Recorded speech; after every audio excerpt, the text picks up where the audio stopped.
Kinsey's Right Royal Roundup. Morning to you, Kinsey Schofield. Good morning. Good to see your voice. Good to see you and hear your voice. I know, because you ditched us last weekend for the Super Bowl. It wasn't the Super Bowl. It was Disneyland with my nephews, and it was the first time they'd been, and it was amazing, and they were so cute. I can't believe you chose your family over us. I mean, what next? I mean, that's so not Meghan Markle of you. That's a very good point. I'm really flattered. Thank you. It really isn't. I was making the point, I made it yesterday, I made it today, that it's very rich for Harry in his interview that he gave within, 48 hours of spending time with the King. I mean, well done, Harry, by the way. 48 hours after seeing your father, after his cancer diagnosis, giving an interview about that. Well done, you. It's quite rich of Prince Harry to talk about how illness brings families together. Tell that to Thomas Markle. I think that he is so ill-advised when he has people around him. He has people around him that are walking him through these interviews. And you could tell the way he desperately reached, trying to bring everything back to Invictus Games. They have the power to tell Nepo baby, Superman's son, what was his name? The guy that interviewed him is Superman's son, the original Superman. Oh, Christopher Reeve's son. Yeah, it's Christopher Reeve's son, Nepo baby, that he's talking to. Oh, I didn't know that. Yeah, and so, they have the power to say, we're going to give you this exclusive, but we're not going to talk about X, Y, and Z. They're so strange. Why don't they use that power? And then... Because can I just answer? Any journalist worth their salt would say, sorry, we have to ask you about seeing the King. We have to. If you're going to come on and you want publicity for the Invictus Games, which is a year away, you have to give us one question about that. That would be what I would do as a journalist. So what would probably be the way to negotiate that is then to sit down with your advisors and think, okay, well, how can we negotiate this question? Right. I just don't think he's either listening to somebody or he doesn't have the right people in his ears, because I think that he gives such poor answers and such half-truths. I don't think that Harry has any intention of becoming an American citizen. He very well could have to renounce his title. There's no way he's going to renounce his title to become an American citizen. He profits off of it too much. So it's just like I just feel like he reaches for things. He was ill prepared for that interview. And I don't even believe the reports from the Times that he's telling people he's willing to step up as a royal. I think somebody asked him point blank, and he screws up when somebody asks him something point blank. I think that he stumbles. Well, he's not bright. I mean, let's be honest, he's not a bright man. I mean, if it wasn't for his royal lineage and connections, then the only question he would probably have to answer is, would you like to have large fries with that?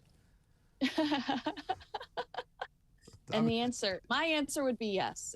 I just tried to squeeze into a pair of jeans, so obviously my answer would be yes. I would like. But I mean, so his lineage is literally it's like he's won the lottery, because again, it's like Prince Andrew. I went down a Prince Andrew rabbit hole this week, and I always do it to sort of cheer myself up. I watched the Emily Maitlis interview, and ahead of the dramas that are coming out on that whole thing. And the thing that has struck me overwhelmingly, and I apply this to Harry as well, is just quite how thick Prince Andrew is in some of his answers. And I will say the same about Harry. They're just not graced with a massive amount of intelligence. And to think that it isn't tone deaf to give an interview answer regarding how families get brought together by illness, when Thomas Markle has had, I think, more than one heart attack, a stroke, and is seriously ill and has never met his own grandchildren, I mean, it's actually quite staggering.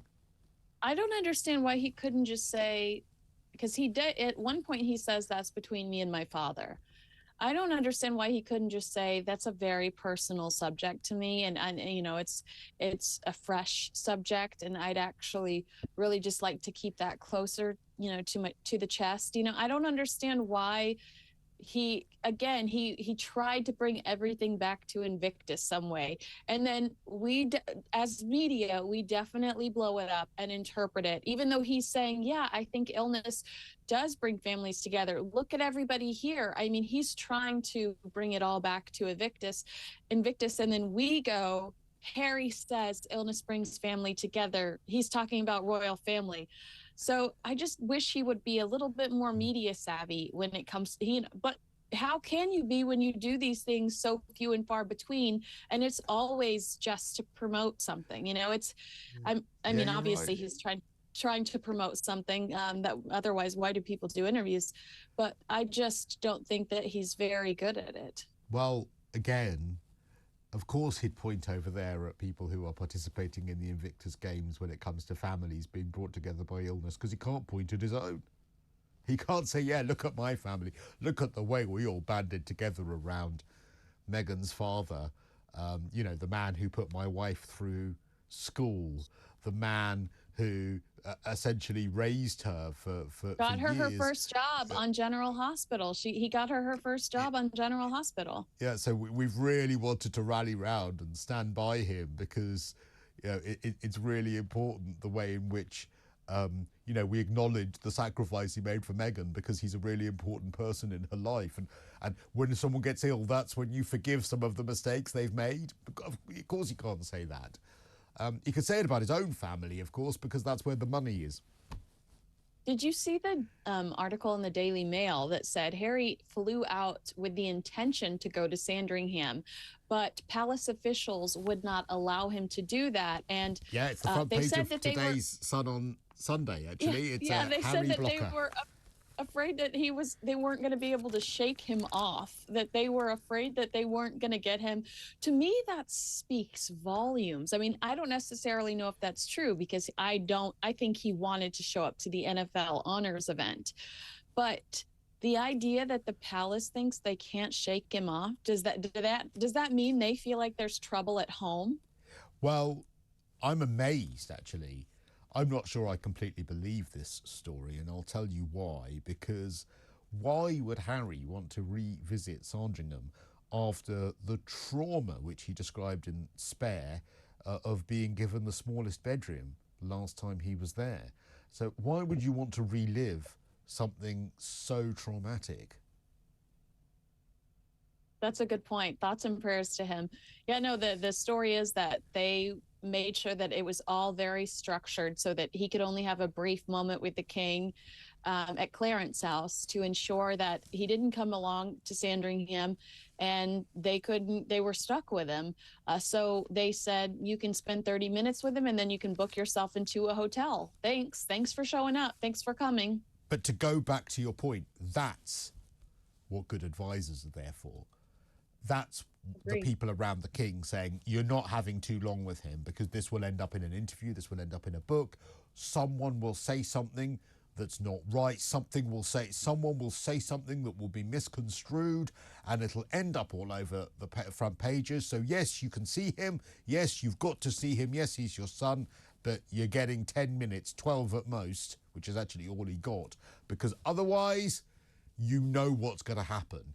And that is now the problem. I mean, to go back to a serious point about him potentially offering to come and carry out royal duties, not on your life would you allow him to do that, or his wife, because again, anything that happens will be through the prism of them having something to complain about, so that when they return to the States, they can then get big money to make it into a documentary, to make it into an interview, make it something like that. It's a shame. I did read that neither side thought it was a good idea for Meghan to return to royal duties, that the only potential offer on the table would be Prince Harry, which I thought was interesting.